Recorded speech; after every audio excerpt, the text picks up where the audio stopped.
Hello friends, welcome to iPlus.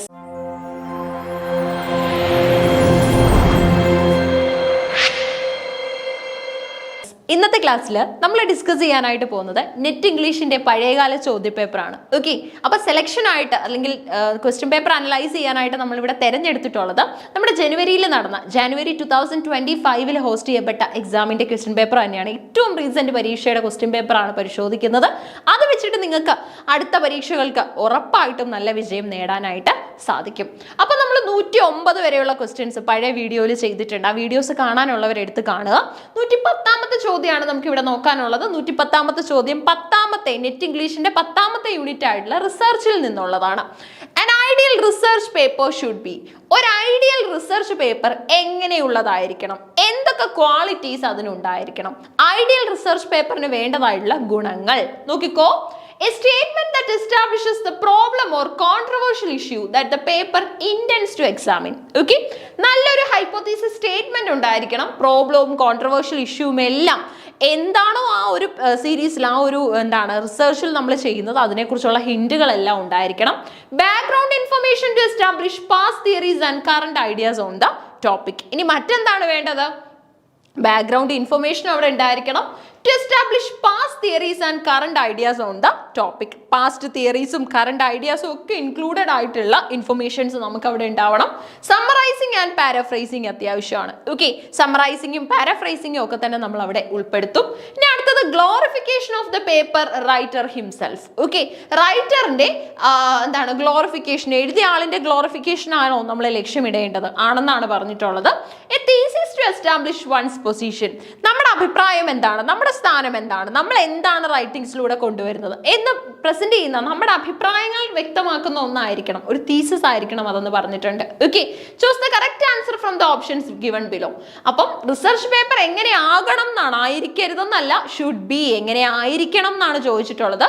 നോക്കിക്കോ, A, C, D only, A and D only, C and D only, A, B and E only, A, C and D only, A and D only, C and D only, A, B and E only. ഏതാ നമുക്ക് തിരഞ്ഞെടുക്കാൻ പറ്റുന്നത്? ശരി ഉത്തരം വരുന്നത് A, B and E only എന്ന് പറയുമ്പോൾ നമ്മുടെ last option A, B and E only. നോക്കാം, A, B and E. അപ്പൊ എ ശരിയാണ്. എ എന്തായിരുന്നു നോക്കിക്കേ, എ എന്തായിരുന്നു നമ്മുടെ statement which establishes the problem or controversial issue that the paper intends to examine. ഇനി ബി വരുന്നതോ ബാക്ക്ഗ്രൗണ്ട്, അല്ലെ, background information to establish past theories and current ideas. അത് വേണ്ടേ? ഇപ്പൊ നമ്മൾ എന്ത് തിയറിയാ ചെയ്യുന്നതെങ്കിലും അതിന് മുന്നേ അവിടെ എക്സിസ്റ്റ് ചെയ്തിട്ടുള്ള, അല്ലെ അതിന് മുൻപ് ഓരോ പ്രോപ്പണൻസ്, ഓരോ തിയറിസ്റ്റുകളെ കൊണ്ടുവന്നിട്ടുള്ള അവരുടേതായിട്ടുള്ള പോയിന്റ് ഓഫ് വ്യൂസ് അറിയാനായിട്ട് നമ്മൾ സമയം ഇൻവെസ്റ്റ് ചെയ്യണം. ഇനി സമ്മറൈസിങ്ങും പാരാഫ്രൈസിങ്ങും നമ്മൾ അവിടെ എക്സ്പെക്ട് ചെയ്യുന്നില്ല. ഓക്കെ, എയും ബിയും ഇയും ആണ് ശരിയായിട്ട് വരുന്നത്. പാരാഫ്രൈസിങ്ങും സമ്മറൈസിങ്ങും അല്ല നമ്മൾ ഇവിടെ പ്രതീക്ഷിക്കുന്നത്, ആണോ? അല്ല. ഇനി അടുത്തതോ ഗ്ലോറിഫിക്കേഷൻ ഓഫ് ദ റൈറ്റർ. അവിടെ നമ്മൾ കൺസിഡർ ചെയ്യേണ്ട ഒന്നാണോ? ഒരു എഴുത്തുകാരന് താൻ ആരാണ്, തന്റെ ഗ്ലോറി ബൂസ്റ്റ് ചെയ്യാൻ വേണ്ടിയാണോ തീസിസുകൾ പ്രസന്റ് ചെയ്യേണ്ടത്? ഒരിക്കലും അല്ല. അദ്ദേഹത്തിന്റെ പുതിയൊരു ഇന്നോവേറ്റീവ് ഐഡിയയും അത് എങ്ങനെ സൊസൈറ്റിക്ക് ഗുണപ്രദമാകും, എങ്ങനെ സൊസൈറ്റിക്ക് അതുകൊണ്ടൊരു ഉപയോഗം ഉണ്ടാവും എന്നുള്ള കാഴ്ചപ്പാടുമാണ് അവിടെ അത്യാവശ്യം. അപ്പൊ എ വേണം, ബി കറക്റ്റ് ആണ്. ഇനി നമുക്കുള്ളത് ഇ ആണ് കേട്ടോ. Thesis to establish one's position. നമ്മുടെ പൊസിഷൻ ഒക്കുപൈ ചെയ്യാനായിട്ട് അല്ലെങ്കിൽ നമ്മുടെ ഐഡിയാസ് പറയാനായിട്ട് നമുക്കിത് യൂസ് ചെയ്യാനായിട്ട് പറ്റും. അപ്പൊ എന്താണ് റിസർച്ച് പേപ്പർ, എങ്ങനെയായിരിക്കണം റിസർച്ച് പേപ്പർ നോക്കാം. A research paper is a piece of academic writing that provides analysis, interpretation and argument based on its depth independent research. കൃത്യമായിട്ട് നമ്മൾ സമയം ഇൻവെസ്റ്റ് ചെയ്ത് സമയം കൊടുത്ത് ചെയ്തു വരുന്ന ഒന്നാണ് റിസർച്ച് എന്ന് പറയുന്നത്. അത്രയും വലിയൊരു ടാസ്ക് നമ്മൾ അവിടെ ചെയ്യുന്നുണ്ട്. A complete research paper is APA style. Okay, കൃത്യമായിട്ടുള്ള നമ്മുടെ ഫോണറ്റിക് അസോസിയേഷൻ ഗ്രാൻഡ് ചെയ്യുന്ന തരത്തിലുള്ള സ്റ്റൈലുകളെല്ലാം അതിനകത്ത് ഉണ്ടായിരിക്കണം. ആ ഒരു സ്റ്റൈല് പ്രകാരം ചെയ്തെങ്കിൽ മാത്രമേ അത് നമ്മൾ ഗ്രാൻഡഡ് ആയിട്ട് കൺസിഡർ ചെയ്യൂ. That is reporting on experimental research will be typically contain A title page, abstract, introduction, methods, results, discussion and reference sections. ഉറപ്പായിട്ടും നിങ്ങൾ ചെയ്യുന്നത് നിങ്ങളുടേതായിട്ടുള്ള ഇൻഡിവിജ്വൽ റിസർച്ച് ആണ് എന്ന് പറഞ്ഞ് എക്സിസ്റ്റ് ചെയ്യുന്ന നിയമങ്ങൾ തെറ്റിക്കാനായിട്ട് നമുക്ക് അവകാശമില്ല, റിസർച്ചർക്ക് അവകാശമില്ല. റിസർച്ചർ ഫ്രീ ആണ്, ഏത് ടോപ്പിക്കും തിരഞ്ഞെടുക്കാം, അദ്ദേഹത്തിൻ്റെതായിട്ടുള്ള തിയറികൾ അപ്ലൈ ചെയ്യാം. പക്ഷെ എക്സിസ്റ്റ് ചെയ്യുന്ന സ്റ്റൈൽ, ഇപ്പൊ ഏതെങ്കിലും യൂണിവേഴ്സിറ്റിയിലാണ് നിങ്ങൾ റിസർച്ച് ചെയ്യുന്നതെങ്കിൽ, നമ്മൾ എപ്പോഴും റിസർച്ച് ചെയ്യുന്നത് നമ്മുടെ ഒരു ഡോക്ടറേറ്റും കൂടെ ഉറപ്പിക്കാൻ വേണ്ടിയല്ലേ. അപ്പൊ അങ്ങനെയുള്ള ഒരു പ്രാക്ടിക്കൽ സെൻസും കൂടെ അതിന്റെ പിന്നിൽ ഉള്ളത് കൊണ്ട് തന്നെ യൂണിവേഴ്സിറ്റികൾ നിഷ്കർഷിക്കുന്ന എല്ലാ നിയമങ്ങളും നമ്മൾ പാലിച്ചിരിക്കണം. ഇനി APA സ്റ്റൈലിലാണ് റിസർച്ച് ചെയ്യുന്നത്, ആ റിസർച്ചിന്റെ റീസെന്റ് അപ്ഡേറ്റ്സ് എല്ലാം നമ്മൾ അറിഞ്ഞിട്ട് അത് പ്രകാരം വേണം ചെയ്യാനായിട്ട്. Good papers will move from the general to the particular. അപ്പൊ നമുക്കുള്ള മുഴുവനായ അറിവുകളായിരിക്കും ആദ്യം ഉള്ളത്, അതിൽ നിന്നും പെർട്ടിക്കുലർ ഏതെങ്കിലും ഒക്കെ, ഇപ്പം ഇംഗ്ലീഷ് ലിറ്ററേച്ചർ എന്ന് പറഞ്ഞിട്ട് മുഴുവൻ ഐഡിയാസ് നമുക്കൊരു വേഗ ഐഡിയ ഉണ്ടാവും, അതിനെ ബേസ് ചെയ്ത് ഏതെങ്കിലും ഒരു പെർട്ടിക്കുലർ ഏജ് ആയിരിക്കും നമ്മൾ പഠിച്ചെടുക്കുന്നത്. And begin with the context of the work. Move through the statement of the problem being investigated. Deal with empirical and over analytical aspects of the work. Then develop the discussion and draw conclusions based upon what has been covered in the paper. പേപ്പറിൽ എന്താണോ cover ചെയ്തിട്ടുള്ളത് അത് നല്ലപോലെ മനസ്സിലാക്കി, നല്ല effort കൊടുത്ത്, നല്ല രീതിയിൽ ഡെഡിക്കേറ്റഡ് ആയിട്ട് ടൈം ഇൻവെസ്റ്റ് ചെയ്യുക എന്നുള്ളത് തന്നെയാണ് ഏറ്റവും കൂടുതൽ ചെയ്യേണ്ടത്. പിന്നെ സ്മാർട്ട് വർക്ക് ചെയ്യുന്ന ആൾക്കാർക്ക് ടൈം എന്ത് ചെയ്യാൻ പറ്റും, സേവ് ചെയ്യാനായിട്ടും സാധിക്കും. അതൊക്കെ നമുക്കിവിടെ ചെയ്യാൻ പറ്റും. ഓക്കെ, അപ്പോൾ ഒരു നല്ല റിസർച്ച് പേപ്പർ എഴുതുന്നത് നിസ്സാരമായ കാര്യമല്ല, പല കാര്യങ്ങൾ അതിനകത്ത് നമ്മൾ പാലിച്ചിരിക്കണം. ഈ ഒരു ചോദ്യത്തിന്റെ പ്രത്യേകത, ഇതിനെ നമുക്ക് രണ്ട് രീതിയിൽ പരിഗണിക്കാനായിട്ട് പറ്റും. ഒന്നെന്ന് പറയുന്നത് നമ്മുടെ എന്താണ് ഇമ്പോർട്ടൻ്റ് ആയിട്ടുള്ള ഒരു ഐഡിയ ആയിരുന്നു ശരിക്കും പറഞ്ഞാൽ റിസർച്ചിൽ വരുന്ന നമ്മുടെ പേപ്പർ 1 റിസർച്ച്. അത് പഠിച്ചിട്ടുള്ളവർക്കും ഈ ഒരു പേപ്പർ 2 ചോദിച്ച ചോദ്യത്തിന് ഉത്തരം എഴുതാനായിട്ട് പറ്റും. പേപ്പർ 2 നമ്മുടെ 10ാമത്തെ യൂണിറ്റും റിസർച്ച് തന്നെയാണ്. ഇനി നമ്മുടെ 111ാമത്തെ ക്വസ്റ്റ്യൻ ആണ് വരുന്നത്. Shakespeare's Much Ado About Nothing. Okay, Shakespearean plays ഒരുപാടുണ്ട് അല്ലെ, ഏകദേശം 38-39 പരം നാടകങ്ങൾ എഴുതിയിട്ടുള്ള ബാഡ് ഓഫ് അവോൺ എന്ന വിശേഷണമുള്ള dramatist of all time period എന്നറിയപ്പെടുന്ന ആളാണ് നമ്മുടെ Shakespeare. Okay, dramatist of all time period.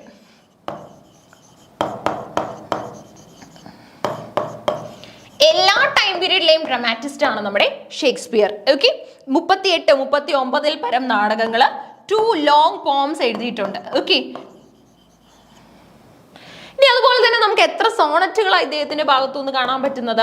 154 സോണറ്റുകൾ. ഇതൊക്കെ തന്നെ ഷേക്സ്പിയറുമായിട്ട് ബന്ധപ്പെട്ടിട്ടുള്ള അഡീഷണൽ ഇൻഫർമേഷൻ ആണ്. ഇദ്ദേഹം അറിയപ്പെടുന്നത് ബാഡ് എന്ന വാക്കിന്റെ അർത്ഥം പോയറ്റ് എന്നാണ് കേട്ടോ, BARD, bad of Avon. Avon എന്ന പ്ലേസിൽ നിന്നുള്ള, ഇംഗ്ലണ്ടിലെ അവോൺ എന്ന പ്ലേസിൽ നിന്നുള്ള എഴുത്തുകാരൻ, ബാഡ് ഓഫ് അവോൺ. ഓക്കെ, ശരി. അപ്പം ഇദ്ദേഹത്തിന്റെ Much Ado About Nothing is a tragicomedy, romantic comedy, pastoral play, history play. ഇതെല്ലാം ചെയ്തിട്ടുള്ള ആളാണ് ഷേക്സ്പിയർ. അതുകൊണ്ട് തന്നെ ഷേക്സ്പിയറിന്റെ നാടകം ഏത് കാറ്റഗറിയിൽ ഇൻക്ലൂഡഡ് ആകും, ഏത് കാറ്റഗറിയുടെ ഭാഗമാകും എന്ന് ചോദിക്കുമ്പോൾ ഉറപ്പായിട്ടും കുട്ടികൾക്ക് ഒരു കൺഫ്യൂഷൻ ഉണ്ടാവും. മച്ച് അഡോ അബൌട്ട് നത്തിങ് അദ്ദേഹത്തിന്റെ നാടകമാണ്. ഏത് കാറ്റഗറിയിൽ വരും? ട്രാജി കോമഡി, ഈ TC എന്നൊക്കെ നിങ്ങൾക്ക് കാണാൻ പറ്റും, ട്രാജിക് കോമഡിയുടെ ഷോർട്ട്. RC ആണ് നമ്മുടെ romantic comedy. And pastoral play എന്ന് തന്നെയാണ് നമ്മൾ പറയുന്നത്, ഹിസ്റ്ററി പ്ലേ. ഓക്കെ, ഇതൊക്കെയാണ്. സോ റൊമാൻറ്റിക് കോമഡി, അതായത് ഒരു നല്ല കൺക്ലൂഷൻ ആണ് ഇതിനകത്ത് എക്സിസ്റ്റ് ചെയ്യുന്നത്. അതുകൊണ്ട് തന്നെ റൊമാൻറ്റിക് കോമഡി ആയിട്ടാണ് നമുക്ക് ഇതിനെ കൺസിഡർ ചെയ്യാൻ പറ്റുന്നത്. Of course Much Ado About Nothing is never simply just a romantic comedy. ഒരു റൊമാൻറ്റിക് കോമഡി എന്ന് മാത്രം പറയാൻ പറ്റില്ല, പക്ഷേ റൊമാൻറ്റിക് കോമഡിയാണ് answer. Rather the play creates a lighter, more hilarious counterpart to some of his dark tragedies. For example, like Romeo and Juliet, we see a lover pretend to be dead, hoping for a romantic reconciliation with the man to whom she is bothered. Okay, അപ്പോൾ നമ്മുടെ Romeo and ജൂലിയറ്റിൽ നമ്മൾ കാണുന്നതാണ്, ജൂലിയറ്റിനെ തനിക്ക് നഷ്ടപ്പെടും എന്ന് അറിയുമ്പം റോമിയോയ്ക്ക് ഉണ്ടാകുന്ന frustration. ഇനി റോമിയോയെ വിവാഹം കഴിക്കാൻ പറ്റില്ല എന്ന് അറിയുമ്പം ജൂലിയറ്റ് എന്താ ചെയ്യുന്നത്? ജൂലിയറ്റിനെ മറ്റൊരാളിനെ കൊണ്ട് വിവാഹം കഴിപ്പിക്കാൻ പോവാണെന്ന് അറിയുമ്പം അവള് മരിച്ച രീതിയിൽ ഒരു സോർട്ട് ഓഫ് പോയിസണസ് ഡ്രിങ്ക് കഴിച്ചിട്ട് മരിച്ച രീതിയിൽ അവിടെ ലൈ ചെയ്യുന്നത് അല്ലേ. തൻ്റെ ബിലൗഡ് മരിച്ചു എന്നുള്ള രീതിയിലുള്ള വിശ്വാസത്തിലാണ് ജൂലിയറ്റ് മരിക്കാനായിട്ട് തീരുമാനിക്കുന്നത്. ദാറ്റ് മീൻസ് റോമിയോ മരിക്കാനായിട്ട് തീരുമാനിക്കുന്നത്. അങ്ങനെയുള്ള വളരെ കൗണ്ടർ എഫക്റ്റ് ആയിട്ടുള്ള കാര്യങ്ങൾ നമുക്ക് അവിടെ കിട്ടും. സോ മച്ച് എഡോ അബൌട്ട് നത്തിങ്ങിലും നമുക്ക് അതുപോലെയുള്ള കുറച്ച് ട്രാജിക് ഐഡിയാസ് വരുന്നുണ്ട്. പക്ഷെ ഇതിനെ ഒരു റൊമാൻറ്റിക് കോമഡി ആയിട്ട് തന്നെ നമുക്ക് കൺസിഡർ ചെയ്യാനായിട്ട് പറ്റും. കാരണം ആ ഒരു കാറ്റഗറിയിൽ, ഓക്കെ, ഒരു റൊമാൻറ്റിക് കോമഡി കാറ്റഗറിയിലുള്ള ഒരു എൻഡിങ് ആണ് ഇതിനുള്ളത്. Okay, Much Ado About Nothing is a comedy by William Shakespeare, thought to have been written in 1598 to 1599. അങ്ങനെയാണെങ്കിൽ അടുത്ത ചോദ്യം വന്നു. എപ്പോഴാണ് ഷേക്സ്പിയറിന്റെ കാലഘട്ടം? ഷേക്സ്പിയറിന്റെ കാലഘട്ടം അറിയാത്ത കുട്ടികൾ വളരെ ചുരുക്കമായിരിക്കും. 1564 മുതൽ 1660 വരെയാണ് ഷേക്സ്പിയറിന്റെ കാലഘട്ടം. 1564 മുതൽ 1616 വരെ ഇംഗ്ലണ്ടിൽ ഉണ്ടായിരുന്ന ഏറ്റവും മികച്ച എഴുത്തുകാരൻ, ഡ്രാമാറ്റിസ്റ്റ്, പോയിറ്റ്, സോണറ്റിയർ അതായിരുന്നു വില്യം ഷേക്സ്പിയർ. നോക്കിക്കേ, Method About Nothing is a comedy by William Shakespeare, thought to have been written in 1598 and 1599. The play was included in the first folio published in 1623. ഷേക്സ്പിയറുടെ 2 folios publish ചെയ്യപ്പെട്ടിട്ടുണ്ട്. First വണ്ണിന്റെ പേര് of course first folio എന്നാണ്. Folio ടൈപ്പിൽ paper fold ചെയ്തിട്ടാണ് അത് എഴുതുന്നത്, അതുകൊണ്ടാണ് അങ്ങനെ ഒരു പേര് വന്നത്. ഇനി രണ്ടാമത്തെ ഫോളിയോ എന്നാ പബ്ലിഷ് ചെയ്യുന്നതെന്ന് ചോദിച്ചു കഴിഞ്ഞാൽ 1632ലാണ്. ഇപ്പൊ നമ്മൾ ക്വസ്റ്റ്യൻ നോക്കി വരുമ്പോൾ നമുക്ക് അങ്ങനെ ഒരു ചോദ്യം കാണാൻ പറ്റും. എന്നാണ് ഷേക്സ്പിയറിന്റെ ഫസ്റ്റ് ഫോളിയോ പബ്ലിഷ് ചെയ്യുന്നത്? 1623ലാണ്. ഈ 23 എന്നുള്ളത് തിരിച്ചിട്ട് കഴിഞ്ഞാൽ ഷേക്സ്പിയറിന്റെ രണ്ടാമത്തെ ഫോളിയോയുടെ വർഷം നമുക്ക് കിട്ടും 1632. The play is set in Messina and revolves around 2 romantic pairings that emerge when a group of soldiers arrive in the town. Okay, ഒരു ഗ്രൂപ്പ് ഓഫ് സോൾജേഴ്സ് ഒരു ടൗണിൽ അറൈവ് ചെയ്യുകയാണ്. അതിനുശേഷമുള്ള അവരുടെ എൻകൗണ്ടേഴ്സും അതുപോലെ തന്നെ എന്താണ് ഒരു റൊമാൻറ്റിക് പെയറിങ്സും ഒക്കെ നമുക്ക് കാണാൻ പറ്റും. ദാറ്റ് മീൻസ് എന്താണ്, നമ്മുടെ ആംസ് ആൻഡ് ദ മാൻ ഉണ്ടല്ലോ, GB ഷോയുടെ, അതിനകത്തുള്ള പോലെ തന്നെ നമ്മുടെ എന്താണ് റയനയുടെ ചോക്ലേറ്റ് ക്രീം സോൾജിയറും തമ്മിലുള്ള ഒരു പെയറിംഗ് ഒക്കെ പോലെയുള്ള പെയറിങ്സ് ഒക്കെ നമുക്ക് ഇവിടെ കാണാനായിട്ട് സാധിക്കും. റൊമാൻറ്റിക് കോമഡിയാണ്, ട്രാജിക് നോട്ടിൽ വരുന്നുണ്ടെങ്കിൽ പോലും ഒരു നല്ല കൺക്ലൂഷനാണ് ഇതിനുണ്ടാകുന്നത്. William Shakespeare was an English playwright, poet and actor. He is widely regarded as the greatest writer in English language and the world's preeminent dramatist. He is often called England's national poet and bard of Avon. Okay, തുടക്കത്തിൽ നമ്മൾ discuss ചെയ്ത കാര്യങ്ങളായിരുന്നു ഇതൊക്കെ അല്ലേ. പറഞ്ഞേ, നമ്മുടെ ഷേക്സ്പിയറിന്റെ much എഡോ about nothing എന്ന് പറയുന്ന വർക്ക് റൊമാൻറ്റിക് കോമഡിയാണ്. ഏത് കാലഘട്ടത്തിലാണ് എഴുതിയതെന്നൊക്കെ നമ്മൾ നോക്കിയായിരുന്നു. 1598 1599 കാലഘട്ടമാണ്. പബ്ലിഷ് ചെയ്യുന്നത് നമ്മുടെ ഫസ്റ്റ് ഫോളിയോയിലാണ്. ഷേക്സ്പിയർ മരിച്ചതിന് ശേഷം 1623ലാണ് ഫസ്റ്റ് ഫോളിയോയുടെ ഭാഗമായിട്ട് ഇത് പബ്ലിഷ് ചെയ്യുന്നത്. ഇനി മറ്റൊരു ഇമ്പോർട്ടൻ്റ് ഐഡിയ എന്ന് പറയുന്നത്, ഷേക്സ്പിയറിന്റെ ഓൾമോസ്റ്റ് ഓൾ ഓഫ് ദ പ്ലേസും അദ്ദേഹത്തിന്റെ സമയത്ത് തന്നെ സ്റ്റേ ചെയ്യപ്പെട്ടിട്ടുണ്ടായിരുന്നു. പക്ഷെ അതിൻ്റെയൊക്കെ തന്നെ ഒരു പബ്ലിക്കേഷൻ പിന്നീടാണ്, അദ്ദേഹത്തിന്റെ മരണശേഷമാണ് നടക്കുന്നത്. അടുത്ത ചോദ്യം നോക്കിക്കോ. The grammar translation method in English language teaching stresses on. നമ്മുടെ ഗ്രാമർ ട്രാൻസ്ലേഷൻ മെത്തേഡ് GTM. ഈ ഗ്രാമർ ട്രാൻസ്ലേഷൻ മെത്തേഡിന് തന്നെ മറ്റൊരു പേരുണ്ട്. അതെന്തായിരുന്നു? ഗ്രാമർ ട്രാൻസ്ലേഷൻ മെത്തേഡിന്റെ മറ്റൊരു പേര് അറിയാമോ? Classical method. എന്താ? ക്ലാസിക്കൽ മെത്തേഡ് എന്ന് വിളിക്കാറുണ്ട്. എന്തുകൊണ്ടായിരിക്കും ക്ലാസിക്കൽ എന്ന പേര് വന്നത്? നമ്മുടെ മെത്തേഡ്സ് ഓഫ് ടീച്ചിങ് ഇംഗ്ലീഷ് ലാംഗ്വേജിൽ ആദ്യം ഉണ്ടായിരുന്ന മെത്തേഡ്, ഫസ്റ്റ് മെത്തേഡ് ആയിരുന്നു നമ്മുടെ ഗ്രാമർ ട്രാൻസ്ലേഷൻ മെത്തേഡ്. ഓക്കെ, അതുകൊണ്ടാണ് ഇതിനെ ക്ലാസിക്കൽ മെത്തേഡ് എന്ന് വിളിക്കുന്നത്. ഇനി അതുപോലെ തന്നെ L1ൽ നിന്നും L2ലേക്ക് സെന്റൻസ് ട്രാൻസ്ലേറ്റ് ചെയ്യാനും L2ൽ നിന്ന് L1ലേക്ക് ട്രാൻസ്ലേറ്റ് ചെയ്യാനും മാത്രമായിരുന്നു ഇവിടെ കുട്ടികൾ പഠിച്ചുകൊണ്ടിരുന്നത്. ഇനി മറ്റൊരു പോയിന്റ് പറയാനാണെങ്കിൽ ഇതിന്റെ ഷോർട്ട് ഫോം വരുന്നത് GTM എന്നാണ്. Okay, grammar translation method. അപ്പോൾ almost all of the things നിങ്ങൾക്ക് ഈ ഒരു വർക്കുമായിട്ട് ബേസ് ചെയ്തപ്പോൾ മനസ്സിലായി. അപ്പോൾ എന്തിനാണ് ഇത് സ്ട്രെസ് കൊടുക്കുന്നത്? ഫ്ലുവൻസിക്കാണോ, ആക്യുറസിക്കാണോ, അപ്രോപ്രിയേറ്റ്നെസ്സിനാണോ, അതോ ലിസ്ണിംഗ് സ്കില്ലിനാണോ? നമുക്ക് എത്ര തരത്തിലുള്ള സ്കില്ലുകളാണ് റൈറ്റിങ്ങിലുള്ളത് അല്ലെങ്കിൽ നമ്മുടെ ലാംഗ്വേജിലുള്ളത്? അതുകൂടെ ഒന്ന് പറഞ്ഞേ, നമുക്ക് എത്ര സ്കില്ലുകളുണ്ട്? നമുക്ക് LSRW സ്കില്ലുകൾ ഉണ്ടെന്നാണ് പറയുന്നത്. എന്തൊക്കെയാ? LSRW സ്കില്ലുകൾ. ഇതിൽ എന്തൊക്കെയാ വരുന്നത്? ഫസ്റ്റ് വൺ എന്ന് പറയുന്നത് ലിസണിങ് ആട്ടോ. Listening skill. ലാംഗ്വേജ് പഠിക്കുന്ന ഒരു കുട്ടിക്ക് ഉണ്ടാവേണ്ട 3 സ്കില്ലുകളാണ് LSRW. ലിസണിങ് ഉണ്ടായിരിക്കണം, സ്പീക്കിംഗ് ഉണ്ടായിരിക്കണം, ഇനി 6 എന്തായിരിക്കും? റീഡിംഗ് ആണ് കേട്ടോ. Listening, speaking, reading. W എന്താണ്? Writing. Listening, speaking, reading and writing. ഇത്രയുമാണ് നമ്മുടെ LSRW സ്കിൽ. ഒരു ലാംഗ്വേജ് ലേണർക്ക് ഉണ്ടായിരിക്കേണ്ട സ്കില്ലുകളാണ്. അപ്പൊ നമ്മുടെ GTM എന്തിനാണ് സ്ട്രെസ് കൊടുക്കുന്നത്? ഫ്ലുവൻസിക്കാണോ, ആക്യുറസിക്കാണോ, അപ്രോപ്രിയേറ്റ്നെസ്സിനാണോ, ലിസണിങ് സ്കില്ലിനാണോ? ആക്യുറസിക്കാണ് കേട്ടോ. കാര്യങ്ങൾ ആക്യുറേറ്റ് ആയിട്ട് ഇരിക്കേണ്ട രീതിക്കാണ് ഇവര് സിഗ്നിഫിക്കൻസ് കൊടുക്കുന്നത്. നോക്കാം. It lays more stress on grammatical accuracy and explains the grammatical rules. Therefore, it gives It gives correct and accurate knowledge of English. This method tries to establish a strong link between new ideas and old ideas and focus on reading and writing skills. റീഡിങ്ങിന് minute ഒരു 4 to 5% ഇമ്പോർട്ടൻസേ കൊടുക്കുന്നുള്ളൂ. ബാക്കി 95% of ഇമ്പോർട്ടൻസും കൊടുക്കുന്നത് റൈറ്റിങ്ങിന് തന്നെയാണ്. നമ്മൾ എപ്പോൾ ഭാഷ പഠിപ്പിച്ചാലും നമ്മൾ എപ്പോഴും GTMൽ കൺസിഡർ ചെയ്യാൻ പാടില്ലാത്തൊരു പോയിന്റ് എന്ന് പറയുന്നത് നമ്മൾ റീഡിങ് അല്ലെങ്കിൽ വായിക്കാനും പറയാനും പഠിപ്പിച്ചതിന് ശേഷം എഴുതാൻ പഠിപ്പിക്കുക. എഴുതാൻ പഠിച്ചതിന് ശേഷം ബാക്കി കാര്യങ്ങൾ പഠിപ്പിച്ചു കഴിഞ്ഞാൽ കുട്ടിക്ക് ഒരു സോർട്ട് ഓഫ് ആബ്സെന്റ് മൈൻഡഡ്നെസ് ആയിരിക്കും ഉണ്ടാകുന്നത്. ഓക്കെ, എഴുതാൻ മാത്രം അറിയായിരിക്കും, പക്ഷെ അത് പറയാനും അത് പ്രയോഗിക്കാനും കുട്ടി മറന്നുപോകും. ലാംഗ്വേജ് ഒരിക്കലും ഡെഡ് അല്ലാത്തത് കൊണ്ട് തന്നെ, എപ്പോഴും ലീവിംഗ് ആയിട്ടുള്ള ഒന്നായതുകൊണ്ട് തന്നെ നമ്മൾ എപ്പോഴും സ്പീക്കിങ്ങിന് പ്രാധാന്യം കൊടുക്കണം. The grammar translation method focus on the teaching of foreign language grammar through the presentation of rules together with some expectations and list of vocabulary translated into the mother tongue. Translation is considered to be the most important classroom activity. കുട്ടികൾക്ക് നമ്മൾ ഇംഗ്ലീഷിലേക്ക് translate ചെയ്യണമെങ്കിൽ അവരുടെ native language മലയാളമാണ്, ഹിന്ദിയാണ്, തമിഴാണെങ്കിൽ ഏതാണോ native language L1 അതിനനുയോജ്യമായിട്ടുള്ള പുസ്തകം നമ്മൾ കൊടുക്കും. ഇനി അതുപോലെ തന്നെ ഇംഗ്ലീഷിൽ ഫോറിൻ ലാംഗ്വേജ് ഇപ്പോൾ എല്ലാവർക്കും ഇംഗ്ലീഷാണ് പഠിക്കേണ്ടത്. 10 കുട്ടികളാണ് നമ്മുടെ മുന്നിലുള്ളത്, എല്ലാവരും മലയാളീസ് ആണ്. കേരളൈറ്റ്സ് ആണ് കുട്ടികളെന്ന് വിചാരിക്കുക. നമ്മളപ്പോൾ എന്ത് ചെയ്യും? നിർദ്ദേശങ്ങളെല്ലാം മലയാളത്തിൽ കൊടുക്കും. കുട്ടികളുടെ കയ്യിലുള്ള പുസ്തകം ഏത് ഭാഷയിലായിരിക്കും? മലയാളമായിരിക്കും. അത് ഇംഗ്ലീഷിലോട്ട് ട്രാൻസ്ലേറ്റ് ചെയ്യാൻ പറയും, ഇംഗ്ലീഷ് കൊടുത്തിട്ട് മലയാളത്തിലോട്ട് ട്രാൻസ്ലേറ്റ് ചെയ്യാൻ പറയും. ക്ലാസ് റൂമിൽ ഏറ്റവും കൂടുതൽ നടക്കുന്ന ആക്ടിവിറ്റി എന്ന് പറയുന്നത് ട്രാൻസ്ലേഷൻ ആയിരിക്കും. ലാംഗ്വേജ് ആയതുകൊണ്ട് തന്നെ സ്പീക്കിംഗ് നമ്മൾ ഇഗ്നോർ ചെയ്യാൻ പാടില്ല. ഇനി നോക്കിക്കേ, fluency is the ability to speak, read or write smoothly and easily. It can also refer to the quality of language production or language proficiency. അപ്പോൾ ഫ്ലുവൻസി എന്ന് പറഞ്ഞു കഴിഞ്ഞാൽ നമുക്ക് എപ്പോഴാണ് നമ്മുടെ ലാംഗ്വേജ് പ്രൊഫിഷ്യൻസി അറിയാൻ പറ്റുന്ന ഒന്നാണ്. ഇന്റർവ്യൂസിനും കാര്യങ്ങൾക്കും ഒക്കെ തന്നെ നമ്മുടെ ഫ്ലുവൻസിയിലെ ഷാർപ്നെസ് പലരും പരിശോധിക്കാറുണ്ട്. ഇനി നോക്കിക്കേ, അടുത്തത് ആക്യുറസി ആണ്. നമ്മുടെ ഉത്തരവും ആക്യുറസി ആയിരുന്നു അല്ലേ? Accuracy refers to how correct learners use the language system, including the use of grammar, pronunciation and vocabulary.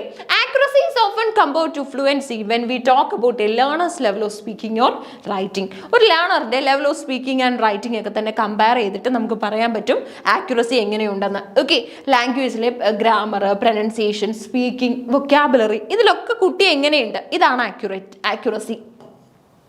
Grammar translation method കുട്ടിയുടെ ഈ അറിവുകൾ മാത്രമാണ് പരിശോധിക്കുന്നത്. Language appropriateness refers to the use of language that is suitable, fitting and proper for a particular context or situation.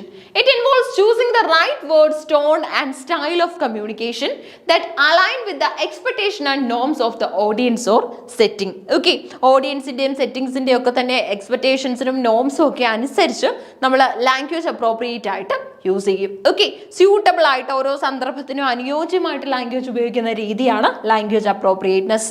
Listening is one of the essential soft skill. Listening എന്താന്ന് പറഞ്ഞു കഴിഞ്ഞാൽ ഒരു soft സ്കില്ലാണ്. Soft skill എന്ന് പറഞ്ഞാൽ listening ആയാലും അതുപോലെ തന്നെ reading ആയാലും സോഫ്റ്റ് സ്കില്ലുകളാണ്. ഇവിടെ ഹൈ സ്കില്ലുകളായിട്ട് നിൽക്കുന്ന ഒന്നെന്ന് പറയുന്നത് നമ്മുടെ സ്പീക്കിങ്ങും അതുപോലെ തന്നെ നമ്മുടെ റൈറ്റിംഗും ആണ്. പ്രൊഡക്ഷൻ പ്രോസസ്സുകളാണ് അത് രണ്ടും. Listening is one of the essential soft skill.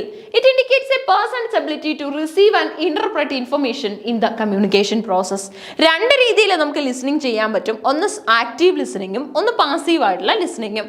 Without active listening skills you won't be able to receive and interpret the message. Message എന്ന് പറയുമ്പോൾ നമുക്കറിയാം ഒരു ചാനൽ പോലെയാണല്ലോ, സ്പീക്കറിൽ നിന്നും റിസീവറിലേക്ക് അത് സഞ്ചരിച്ചു വരുന്നത്. ആ സമയത്ത് നമുക്കൊരു നല്ല നമ്മുടെ Stuart Hall encoding decoding theory ഒക്കെ അതുമായിട്ട് ബന്ധപ്പെട്ട് പറഞ്ഞിട്ടുണ്ട്. അതൊന്നും കൂടുതലായിട്ട് ഇവിടെ നമുക്ക് അത് ഡിസ്കസ് ചെയ്യേണ്ടതായിട്ട് വരുന്നില്ല. തിയറി പാർട്ടി നമ്മൾ പഠിച്ചിട്ടായിരിക്കും പോകുന്നത്. സോ അങ്ങനെയുള്ള കേസ് നമുക്ക് ചെയ്യാൻ പറ്റുന്ന എന്താണെന്ന് വെച്ച് കഴിഞ്ഞാൽ എപ്പോഴും നമ്മൾ ആക്റ്റീവ് ലിസണേഴ്സ് ആയിട്ടിരിക്കുക. ക്ലാസ് കേൾക്കുമ്പോൾ നമ്മൾ ആക്റ്റീവ് ലിസണേഴ്സ് ആണ്. എന്നാൽ ഒരു അനൗൺസ്മെന്റ് കേൾക്കുമ്പോൾ അല്ലെങ്കിൽ ചിലപ്പോൾ നമ്മൾ വേറെ എന്തെങ്കിലും ചെയ്യുന്നതിൻ്റെ ഇടയിൽ പാട്ട് കേൾക്കുകയാണെങ്കിൽ നമ്മൾ പാസീവ് ലിസണേഴ്സ് ആയിരിക്കും. അധികം ശ്രദ്ധ നമ്മൾ കൊടുക്കുന്നില്ല, ഒരു ഹോബി എന്ന രീതിയിലായിരിക്കും നമ്മൾ അതിനെ കൺസിഡർ ചെയ്യുന്നത്. ഇനി അടുത്ത നോക്കിക്കോ, match the list 1 and list 2. List 1നെയും ലിസ്റ്റ് 2നെയും നമുക്കൊന്ന് മാച്ച് ചെയ്യണം. ആ പ്രോസസ്സാണ് നമ്മൾ ചെയ്യാൻ പോകുന്നത്. ലിസ്റ്റ് 1നെയും ലിസ്റ്റ് 2നെയും മാച്ച് ചെയ്യുകയാണ്. അപ്പൊ ലിസ്റ്റ് 1ലുള്ളതൊക്കെ പോയിറ്റ്സ് ആണ്. കവികളാണ്, അവരുടെ കവിതകളാണ് റൈറ്റ് സൈഡിൽ ലിസ്റ്റ് 2ലുള്ളത്. നോക്കിക്കോ, Edmund Spencer.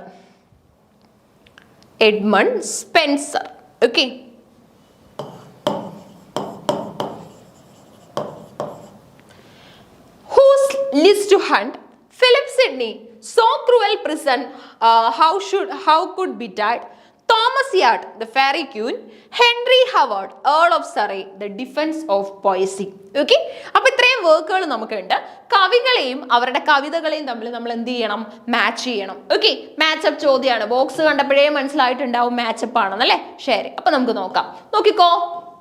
Choose the correct answer from the options given below. തന്നിരിക്കുന്ന ഓപ്ഷൻസിൽ നിന്ന് കറക്റ്റ് ആൻസർ കണ്ടെത്തണം. A4 B2 C1 D3. ശരിക്കും ഇത് വായിക്കുന്നത് ഒരു വേസ്റ്റ് ഓഫ് ടൈം ആണ്. നിങ്ങൾക്ക് ഇത് നോക്കുന്നത് തന്നെയാണ് ഏറ്റവും നല്ലത് കേട്ടോ. എന്നാലും ജസ്റ്റ് ക്വസ്റ്റ്യന്റെ ഭാഗമായതുകൊണ്ട് I will repeat. A3 B4 C1 D2, A1 B3 C4 D2, and you can also see A2 B4 C3 D1. അത് വായിച്ച് വീണ്ടും സമയം കളയണ്ട. നിങ്ങളത് കാണുന്നത് തന്നെ, നിങ്ങൾക്ക് ക്വസ്റ്റ്യൻ പേപ്പറിലായാലും സ്ക്രീനിൽ ഇത് കാണാൻ പറ്റുമല്ലോ പരീക്ഷയ്ക്ക്.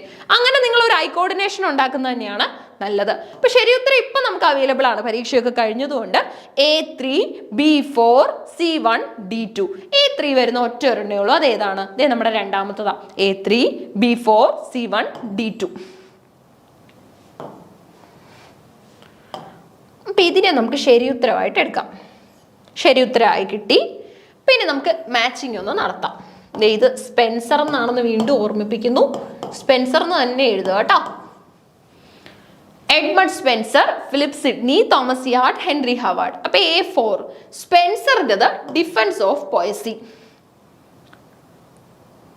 സോറി, അങ്ങനെ വരില്ലല്ലോ. നമ്മുടെ സ്പെൻസറിന് ഫെയറി ക്യൂൻ. ഓക്കെ, സ്പെൻസറിന് ഫെയറി ക്യൂൻ. എലിസബത്തിനെ കുറിച്ച് എഴുതുന്നതാണ് ഫെയറി ക്യൂൻ ഗ്ലോറിയാന. ഇനി അടുത്തതായിട്ട് ബി, ഫിലിപ്പ് സിഡ്നിയുടെ നമുക്ക് ഓഫ് കോഴ്സ് അറിയാം. നമ്മുടെ സ്റ്റീഫൻ ഗോസന്റെ സ്കൂൾ ഓഫ് അബ്യൂസിനെതിരെ എഴുതുന്ന ബുക്കാണ് ഡിഫൻസ് ഓഫ് പോയട്രി അഥവാ defence of poesy, apology for poetry എന്നൊക്കെ പറയാറുണ്ട്. തോമസ് യാർട്ടിൻ്റെതാണ് ഹൂസ് ലിസ്റ്റ് ടു ഹണ്ട്. ഇനി അടുത്തത് D2 വരും. D2 എന്ന് വരുമ്പം നമ്മുടെ ഹെൻറി ഹവാർഡ് അല്ലെ? Henry Howard earl of Surrey, so cruel prison, how could betide. Okay, ഈ ഒരു രീതിയിലാണ് നമുക്ക് അറേഞ്ച് ചെയ്യാനായിട്ട് സാധിക്കുന്നത്. അപ്പൊ അറേഞ്ച്മെന്റ് മാത്രം പോരാ, അടുത്ത ടാസ്ക് ആണ് ഏറ്റവും ഇമ്പോർട്ടന്റ് ആയിട്ടുള്ളത്. എന്ന് പബ്ലിഷ് ചെയ്യപ്പെട്ടു, റീപബ്ലിഷ് ചെയ്യപ്പെട്ടു, അതുപോലെ തന്നെ ആർക്ക് വേണ്ടിയെങ്കിലും ഡെഡിക്കേറ്റ് ചെയ്ത് എഴുതിയതാണോ, ഈ കാര്യങ്ങൾ പരിശോധിക്കണം. ദ ഫെയറി ക്യൂൻ, ആദ്യം തന്നെ സ്പെൻസർ ആയിരുന്നല്ലോ നമുക്കുള്ളത്. The Faerie Queene is an English epic poem by Edmund Spenser. Edmund Spenser എഴുതിയിട്ടുള്ള ഒരു ഇംഗ്ലീഷ് എപ്പിക് പോം ആണ് നമ്മുടെ ഫെയറി ക്യൂൻ എന്ന് പറയുന്നത്. ക്യൂൻ എലിസബത്തിനെ കുറിച്ചാണ് ഇത് എഴുതിയിട്ടുള്ളത്. അതുപോലെ തന്നെ ഗ്ലോറിയാന എന്നുള്ള വിശേഷണം ക്യൂനിന് ഇവിടെ കൊടുക്കുന്നുണ്ട്. Books 1 to 3 were first published in 1590 and republished in 1596 together with book 4 to 6. Okay, അപ്പൊ നമ്മുടെ പാരഡൈസ് ലോസ്റ്റ് ഉണ്ടല്ലോ, നമ്മുടെ മിൽട്ടന്റെ. ഓക്കെ, മിൽട്ടന്റെ റെനൈസൻസ് പീരീഡിലെയാണ് ജോൺ മിൽട്ടന്റെ പാരഡൈസ് ലോസ്റ്റുമായിട്ട് ബന്ധപ്പെട്ട് നമ്മൾ പറയും 10 ബുക്ക് ആദ്യം വന്നു, പിന്നെ 2 കൂടെ വന്നു അറ്റാച്ച്ഡ് ആയിട്ട്. ഇപ്പോൾ 12 ബുക്കാണ് നമുക്കുള്ളത്. അതുപോലെയായിരുന്നു നമ്മുടെ ഫെയറി ക്യൂനും. ആദ്യം 1 മുതൽ 3 വരെയുള്ള ബുക്കായിരുന്നു. അതിനുശേഷം പിന്നീടാണ് 1596 പബ്ലിക്കേഷൻ വന്നപ്പം 4, 5, 6 എന്നുള്ള ഫെയറി ക്യൂന്റെ പാർട്ടുകൾ നമ്മുടെ സ്പെൻസർ തന്നെ അതിലേക്ക് ആഡ് ചെയ്യുന്നത്. സ്പെൻസർ ഒരുപാട് നല്ല പാസ്റ്ററൽ എലിജീസും പാസ്റ്ററൽ പോംസും ഒക്കെ എഴുതിയിട്ടുണ്ട്. നമ്മുടെ ഷെപ്പാർഡ്സ് കാലണ്ടർ ഒക്കെ തന്നെ ആ കൂട്ടത്തിൽ വരുന്നതാണ്. പോയറ്റ് എന്നാണ് സ്പെൻസർ അറിയപ്പെടുന്നത്. എഴുത്തുകാരിലെ കവികളുടെ കവി. Okay, poet. The fairy queen is also known as Queen Gloriana. She tasks the Red Cross Knight while slaying the dragon that terrorizes Una's home. Symbolically, the fairy queen is Queen Elizabeth I of England. The poem is partially dedicated to celebrating Elizabeth and elevating her as a figure of Christian virtue. Okay, Queen Elizabethനെ ഒരു ദൈവിക പ്രതീകമായിട്ടായിരുന്നു subjects എല്ലാം തന്നെ കണ്ടിരുന്നത്, അല്ലെങ്കിൽ പ്രജകളെല്ലാം തന്നെ, people എല്ലാം തന്നെ കണ്ടിരുന്നത്. അത്രയും വലിയൊരു സ്ഥാനമായിരുന്നു ക്യൂനിന് അവരുടെയൊക്കെ തന്നെ മനസ്സിൽ ഉണ്ടായിരുന്നത്. An apology for poetry is a work of literary criticism by Elizabethan poet Philip Sidney. Elizabethan poet ആയിട്ടുള്ള ഫിലിപ്പ് സിഡ്നിയുടെ വർക്ക് ആണ്.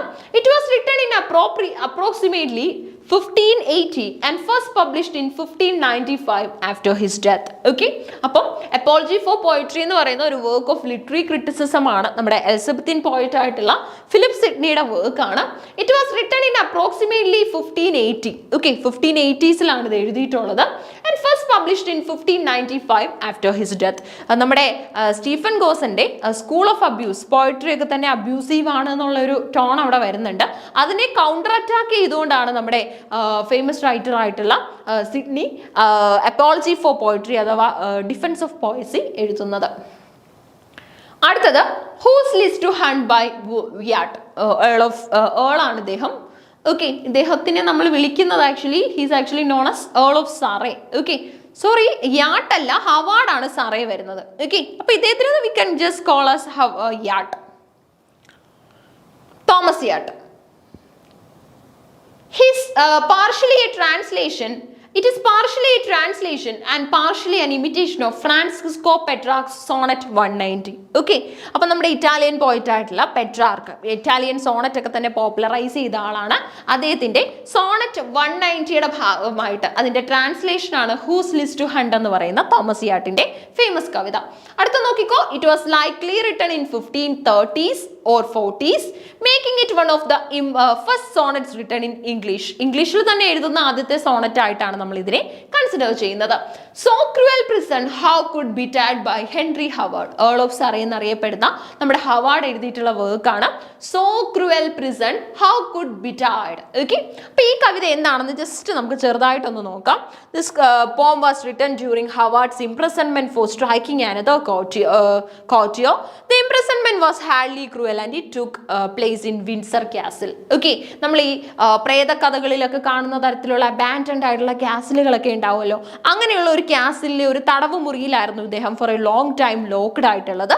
അവിടെ വെച്ചിട്ടുള്ള അനുഭവങ്ങളും കാര്യങ്ങളും ഒക്കെ തന്നെ പറയുന്നുണ്ട്. So cruel prison how could betide, how will I survive here, how will I pass my time over here എന്നൊക്കെയുള്ള ക്വസ്റ്റ്യൻസ് നമുക്ക് ഇവിടെ കാണാനായിട്ട് പറ്റും. ഓക്കെ, അപ്പൊ അതാണ് ഈ ഒരു ചോദ്യത്തിന്റെ പ്രത്യേകത എന്ന് പറയുന്നത്. ഇപ്പൊ മാച്ച് ലിസ്റ്റ് 1 ആൻഡ് ലിസ്റ്റ് 2 എന്ന ഐഡിയ, ആ ഒരു ക്വസ്റ്റ്യൻ ആയിരുന്നു നമുക്ക് ഇവിടെ ഉണ്ടായിരുന്നത്. നമ്മുടെ സ്പെൻസറും സിഡ്നിയും യാട്ടും ഹെൻറി ഹവാർഡും ഒക്കെ തന്നെ ഇവിടെ എക്സിസ്റ്റ് ചെയ്യുന്നുണ്ട്. ഓക്കെ, അപ്പൊ നമുക്ക് 114ാമത്തെ ചോദ്യം നോക്കാം. Arrange the following works in the chronological order of the year of publication. Year of പബ്ലിക്കേഷന്റെ ബേസിൽ നമ്മൾ എന്ത് ചെയ്യാനായിട്ട് പോവാണ്, ഈ വർക്കിനെ അറേഞ്ച് ചെയ്യാനായിട്ട് പോവാണ്. അപ്പൊ എന്നാണ് പബ്ലിഷ് ചെയ്തതെന്നുള്ളതാണ് നമ്മൾ ഇവിടെ ക്രൈറ്റീരിയ ആയിട്ട് ചെക്ക് ചെയ്യേണ്ടത്. അതിന്റെ ബേസിലാണ് നമ്മൾ വർക്കുകളെ അറേഞ്ച് ചെയ്യുന്നത്. S Menon Marath's the wound of spring, Humayun Kabir's men and rivers, Anand Lal's the house at Adampur, Sudhindra and Ghose's the vermilion boat, Ved Mehta's delinquent Chacha. Okay, അപ്പം എസ് മേനോൻ മറത്തിന്റെ ദ വൂണ്ട് ഓഫ് സ്പ്രിംഗ് ഉണ്ട്, ഹുമയൂൺ കബീറിന്റെ men and rivers, Anand Lal's house at Adampur, Sudhindra and ഗൂസിന്റെ the vermilion boat and Ved മെഹ്തയുടെ delinquent Chacha. Okay, ഇത്രയും വർക്കുകൾ നമുക്ക് ഇവിടെ എക്സിസ്റ്റ് ചെയ്യുന്നുണ്ട്. Choose the correct answer from the options given below. നമ്മൾ ഈ തന്നിരിക്കുന്ന ഓപ്ഷൻസിൽ നിന്നും കറക്റ്റ് ആൻസർ കണ്ടെത്തണം. E D C B A, B D C A E, A B C D E and D C B A E. Okay, അപ്പൊ ഇത്രയും ഇവിടെ provide ചെയ്തിട്ടുണ്ട്. ഇതിനകത്ത് ശരി ഉത്തരം വരുന്നത് ഓഫ് കോഴ്സ് നമുക്ക് ഇപ്പോൾ പരീക്ഷയൊക്കെ കഴിഞ്ഞ് കീ എല്ലാം റിലീസ്ഡ് ആയതുകൊണ്ട് നമുക്ക് പെട്ടെന്ന് ഉത്തരം കണ്ടുപിടിക്കാം. B D C A E ആണ് കേട്ടോ. അപ്പൊ B D C A E എന്ന് പറയുമ്പം ഏത് വരും, രണ്ടാമത്തത് അല്ലെ, B D C A E. അപ്പൊ ഈ ഓർഡറിൽ നമുക്ക് ആക്കണം.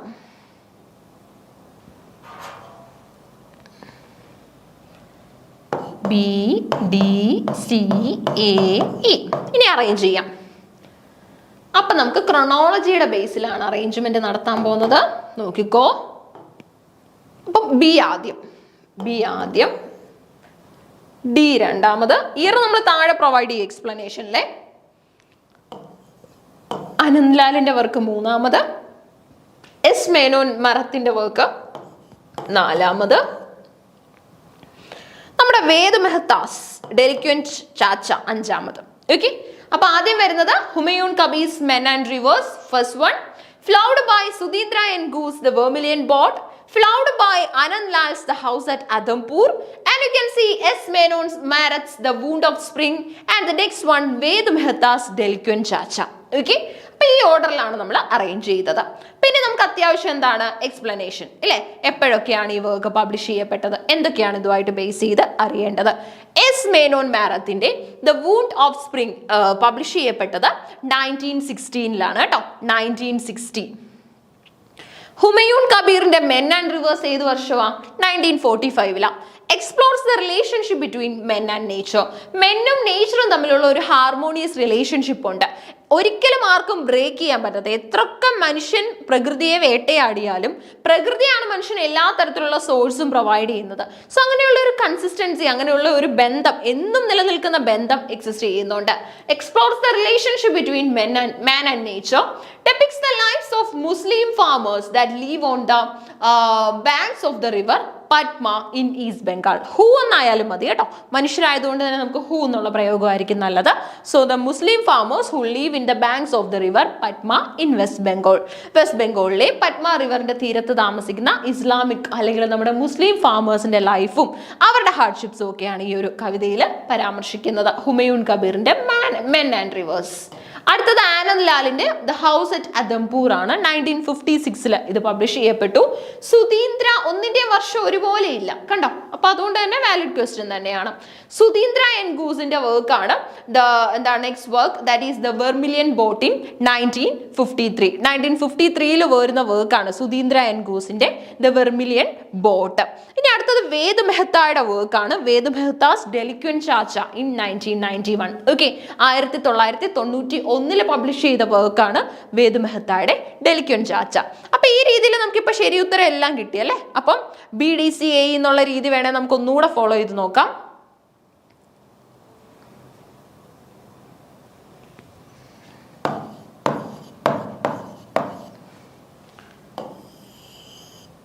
First one, second one,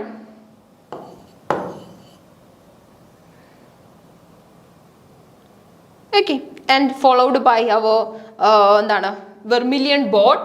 പിന്നെ ഇനി നമുക്ക് വരുന്നത് നമ്മുടെ എസ് മേനോൻ മറത്തിന്റെ വൂണ്ട് ഓഫ് സ്പ്രിംഗ്. അതുപോലെ തന്നെ നമുക്ക് നമ്മുടെ സുധീന്ദ്ര എൻ ഗൂസിന്റെ വർക്ക് വരുന്നുണ്ട് ഈ ഒരു രീതിയിൽ. ഓക്കെ, 1 2 3 4 5 ഇതാണ് നമുക്ക് ഓർഡർ വരുന്നത്. ഓക്കെ, അപ്പൊ പബ്ലിക്കേഷൻ ഇയർ വരുമ്പോൾ BDCA ബി ആണ് ആദ്യം വരുന്നത് 1945. പിന്നെ നമുക്ക് വരുന്നത് 1953 എ വരുന്നുണ്ട്. പിന്നെ അടുത്തതായിട്ട് നമുക്ക് BDCAE. ഓക്കെ, ഒന്നുകൂടെ അറേഞ്ച് ചെയ്യാം. അപ്പൊ നിങ്ങൾക്ക് നോട്ട് ചെയ്യേണ്ടവർക്ക് അല്ലെങ്കിൽ നമുക്ക് അതിനെ ഒന്ന് പ്രൂവ് ചെയ്യുന്ന രീതിയിൽ നമുക്ക് ഫാക്റ്റ് ആക്കുകയും ചെയ്യാം. അപ്പൊ ഇത് ഫസ്റ്റ് വൺ ഡി വരണം. ഇനി വർഷം ഒന്ന് നോക്കിക്കേ, ഇതിനേക്കാൾ മുന്നേ ഉള്ള വർഷങ്ങൾ ഏതെങ്കിലും ഉണ്ടോ എന്ന് നമ്മൾ ചെക്ക് ചെയ്തോണം. അടുത്തായിട്ട് സി വരുന്നത്. ഇങ്ങനെയാണ് നമ്മൾ എന്തെങ്കിലും മിസ്റ്റേക്ക് ഉണ്ടെങ്കിൽ ക്യാൻസൽ ചെയ്യുന്ന പ്രോസസ്സിലോട്ടൊക്കെ പോകുന്നത്. ഓക്കെ, UGC പോലും. അടുത്തത് എ വരണം, എ 4ാമത്, ഇത് 5ാമത്.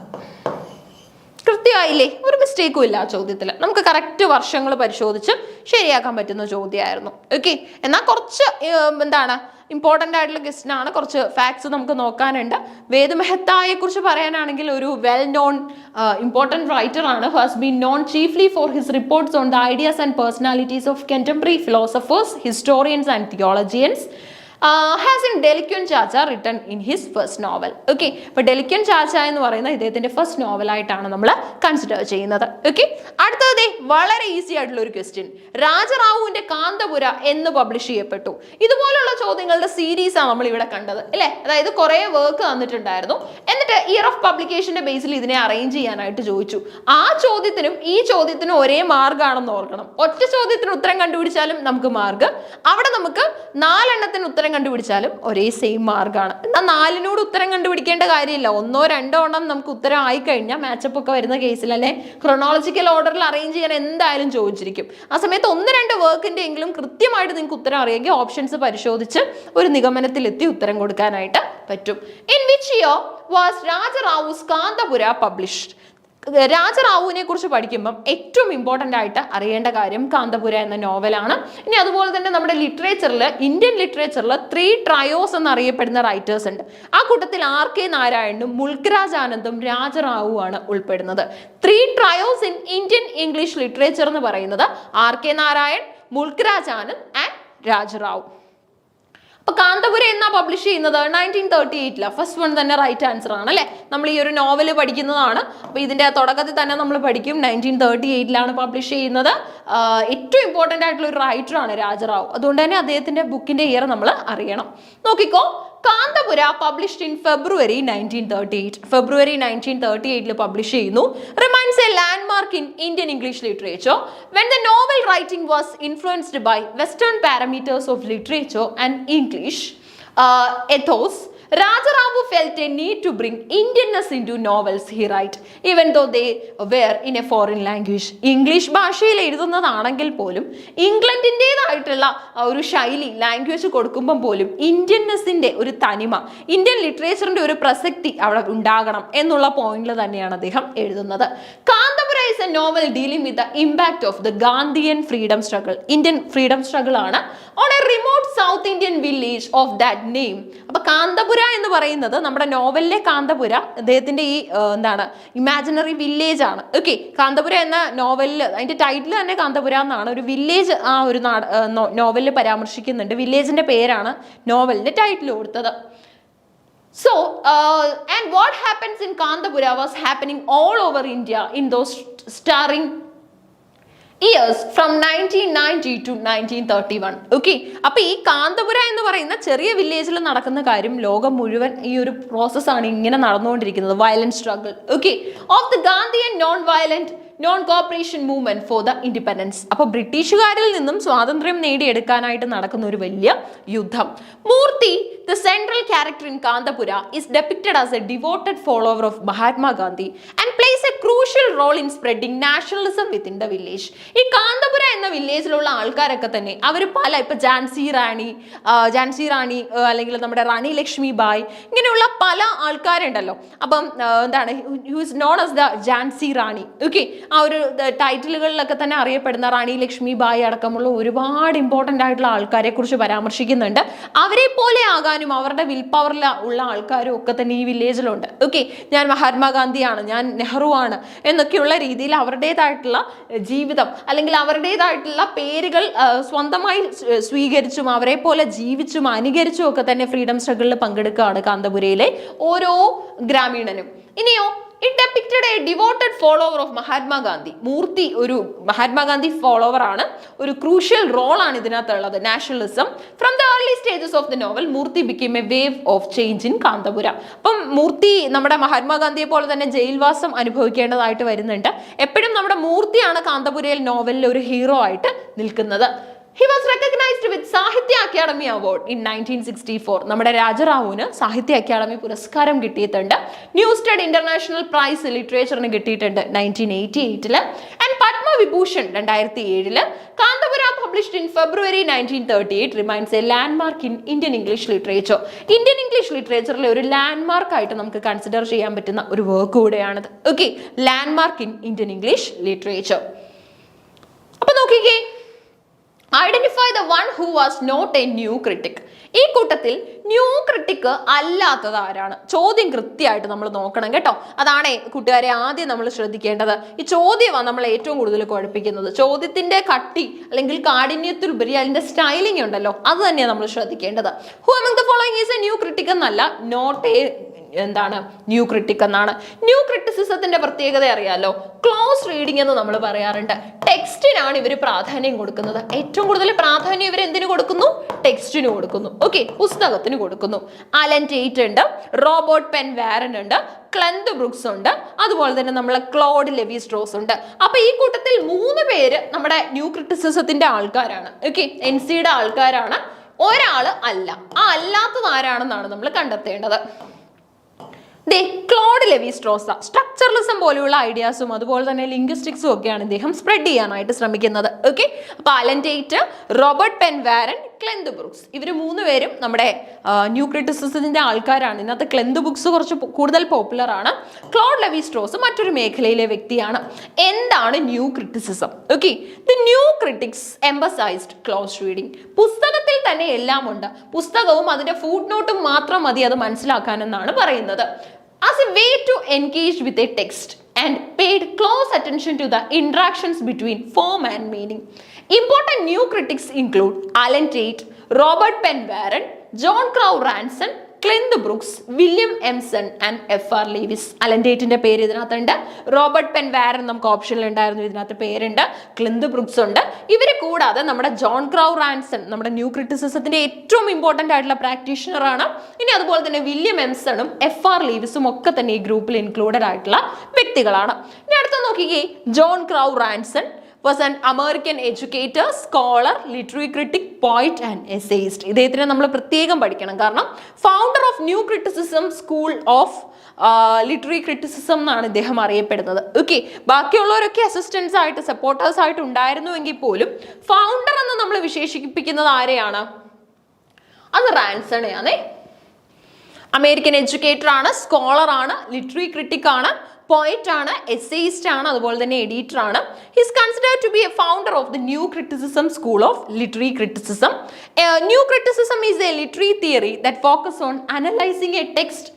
എന്തൊക്കെയാണ്? Form, structure, language, to understand its meaning. Okay, അപ്പോൾ ഒരുപാട് കാര്യങ്ങൾ വരുന്നുണ്ട്. ഫോമും സ്ട്രക്ചറും വരും. ലാംഗ്വേജ് എന്ന് പറയുമ്പോൾ അതിന്റെ ഫോണിറ്റിക്സ് അല്ലേ, ഫോണിറ്റിക്സ് നമ്മൾ പരിശോധിക്കും. ഇനി മീനിങ് എന്ന് പറയുമ്പോൾ എന്താണ്? അതിന്റെ സെമാൻറ്റിക്സ് ആണ് അല്ലേ. അപ്പൊ ഈ കാര്യങ്ങളൊക്കെ നമ്മൾ നോക്കും. It originated in the United States, US-ലാണ് ഒറിജിൻ ചെയ്യുന്നത്, and Great Britain in the first half of the 20th century. Okay, അപ്പൊ എന്നാണ് ഇതിന്റെ ഒറിജിൻ? 20th centuryയുടെ ഫസ്റ്റ് ഹാഫിൽ എവിടെയായിരുന്നു? നമ്മുടെ യുണൈറ്റഡ് സ്റ്റേറ്റ്സിലും അതുപോലെ തന്നെ ഗ്രേറ്റ് ബ്രിട്ടനിലും ആയിട്ടാണ് ഇതിന്റെ ഒറിജിൻ നമുക്ക് മനസ്സിലാക്കാനായിട്ട് പറ്റുന്നത്. ഓക്കെ, അപ്പൊ കൃത്യമായിട്ട് നോക്കണം ഓരോ റൈറ്റേഴ്സിനെ കുറിച്ചും. അടുത്ത നമുക്കുള്ളത് ജോൺ ഓർലി അലൻ ടേറ്റ് ആണ്. John Orley Allen Tate, known professionally as Alan Tate, was an American poet, essayist, social commentator and poet laureate from 1943 to 44. ഒരു ബഹുമതിയാണ് ഈ പോയറ്റ് ലോറേറ്റ്ഷിപ്പ് എന്ന് പറയുന്നത്. ഒരുപാട് ഇംഗ്ലീഷ് എഴുത്തുകാർക്ക് അത് കിട്ടിയിട്ടുണ്ട്. Among his best known works are the poems Ode to the Confederate Dead and the Mediterranean and his only novel The Fathers. Okay, ഒരുപാട് നല്ല കോൺട്രിബ്യൂഷൻസ് നൽകാനായിട്ട് നമ്മുടെ അലൻ ടേറ്റിന് സാധിച്ചിട്ടുണ്ട്. റോബർട്ട് പെൻ വാരൻ ആണ് ഇനി നമുക്കുള്ളത്. ഒരു അമേരിക്കൻ പോയിറ്റ് ആണ്, നോവലിസ്റ്റ് ആണ്, അതുപോലെ തന്നെ literary critic and professor at Yale University. He was one of the founders of new criticism. New ക്രിറ്റിസിസത്തിന്റെ ഫൗണ്ടേഴ്സിൽ ഒരാളായിട്ടാണ് നമ്മൾ കാണുന്നത്. He was also a charter member of the fellowship of southern writers. He founded the literary journal The Southern Review with Clint Brooks in 1935. ക്ലെന്ത് ബുക്സിനോടൊപ്പം ചേർന്നിട്ട് ഏറ്റവും important ആയിട്ടുള്ള ഒരു ജേർണലായ southern review ഇദ്ദേഹം ഫോമുലേറ്റ് ചെയ്തു. ഇനി അതുപോലെ തന്നെ നമുക്ക് ക്ലെന്ത് ബ്രൂക്സിനെ കുറിച്ച് നോക്കാനായിട്ടാണെങ്കിൽ ഒരു അമേരിക്കൻ ലിറ്റററി ക്രിറ്റിക് ആണ്, പ്രൊഫസർ ആണ്. His best known for his contributions to new criticism. New criticism എന്ന മേഖലയിൽ ഒരുപാട് നല്ല കോൺട്രിബ്യൂഷൻസ് നൽകാനായിട്ട് ക്ലെന്ത് ബ്രൂക്സിന് സാധിച്ചിട്ടുണ്ട്. ആ ഓരോ കോൺട്രിബ്യൂഷൻസിന്റെയും പേരിലാണ് ഇദ്ദേഹം അറിയപ്പെടുന്നത്. ഓക്കെ, അപ്പൊ അങ്ങനെ പ്രശസ്തനായിട്ടുള്ള വ്യക്തിയാണ്. Clint Brooks was an American literary critic and professor. He is best known for his contributions to new criticism. New criticism എന്ന മേഖലയിൽ വളരെ മികച്ച കോൺട്രിബ്യൂഷൻസ്. ആൻഡ് നോക്കിക്കേ, നമ്മുടെ മിഡ് 20th centuryയിൽ ഒരുപാട് റെവല്യൂഷണലൈസിങ് ഐഡിയാസ് കൊണ്ടുവരാൻ സാധിച്ചിട്ടുണ്ട്. Of poetry in American higher education, American higher education സെക്ടേഴ്സിലൊക്കെയാണ് ഇദ്ദേഹം വർക്ക് ചെയ്തിട്ടുള്ളത്. ഇനി അതുപോലെ തന്നെ നമ്മൾ നോക്കാനാണെങ്കിൽ ക്ലോഡ് ലെവി സ്ട്രോസ് ആണുള്ളത്. ഓക്കെ, അപ്പൊ ഇവര് മൂന്ന് പേര് നമ്മൾ ഓൾറെഡി ചെക്ക് ചെയ്തു. ഓഫ് കോഴ്സ് നമ്മുടെ ന്യൂ ക്രിറ്റിസിസത്തിന്റെ ആൾക്കാരാണ് അല്ലെ. അപ്പൊ ക്ലോഡ് ലെവി സ്ട്രോസ് ഈ കൂട്ടത്തിൽ ഇൻക്ലൂഡഡ് അല്ല. അങ്ങനെയാണെങ്കിൽ ക്ലോഡ് ലെവി സ്ട്രോസ് ഏത് കാറ്റഗറിയിൽ വരുന്ന ആളാന്ന് അറിയണ്ടേ? നോക്കിക്കോ, Claude Levi Strauss was a French anthropologist and ethnologist whose work was key in the development of the theories of structuralism and structural anthropology. Language structure, how to align the words, how to merge the words, how to arrange the words in a sentence. നമ്മളിപ്പോൾ ഇംഗ്ലീഷിൽ SVO order ഉണ്ടെന്നൊക്കെ പറയും. Subject verb object agreement follow ചെയ്തിട്ടാണ് നമ്മൾ സംസാരിക്കുന്നത്, language പറയുന്നത്, sentence fabricate ചെയ്യുന്നത് എന്നൊക്കെ പറയും. സോ അങ്ങനെ പറഞ്ഞു കഴിഞ്ഞാൽ നമുക്ക് ആ ഒരു മേഖലയും അതുപോലെ തന്നെ നമ്മുടെ സ്ട്രക്ചറൽ ആന്ത്രോപോളജി ഉണ്ട്. ഹ്യൂമൻ ബീങ്സിനെ കുറിച്ചുള്ള ഒരു സ്റ്റഡി ബ്രാഞ്ച് ആണ് ആന്ത്രോപോളജി എന്ന് പറയുന്നത്. സോ ഒരു മേഖലകളൊക്കെ തന്നെ ക്ലബ് ചെയ്തിട്ടുള്ള നറേഷൻസ് നമുക്ക്, അതുപോലെയുള്ള എപ്പിസോഡ്സ് നമുക്ക് കാണാനായിട്ട് സാധിക്കും. So structuralism, structural anthropology, Claude Levi Strauss. അപ്പൊ ചോദ്യം എങ്ങനെയായിരുന്നെങ്കിൽ who among the following is associated with structuralism or structural anthropology എന്ന് ചോദിച്ചു കഴിഞ്ഞാൽ ഒന്നും ആലോചിക്കേണ്ട, ഉത്തരം വരുന്നത് ക്ലോഡ് ലെവി സ്ട്രോസ് ആണ് കേട്ടോ. അപ്പൊ ഇവര് മൂന്നുപേരും നമ്മുടെ first one, second one, third one വരുന്നത് new criticism. Claude Levi Strauss belongs to the category നമ്മുടെ structuralism or structural anthropology. Okay, അങ്ങനെ നമ്മൾ നമ്മൾ ഇന്നത്തെ ക്ലാസ്സിൽ 116 ചോദ്യങ്ങൾ നമ്മൾ കംപ്ലീറ്റ് ആയിട്ടുണ്ട്. ഓക്കെ, സോ റിമൈനിങ് ക്ലാസ്സുകളിലായിട്ട് നിങ്ങൾക്ക് ബാക്കിയുള്ള ചോദ്യങ്ങളും അവൈലബിൾ ആവും. So keep learning. Thank you.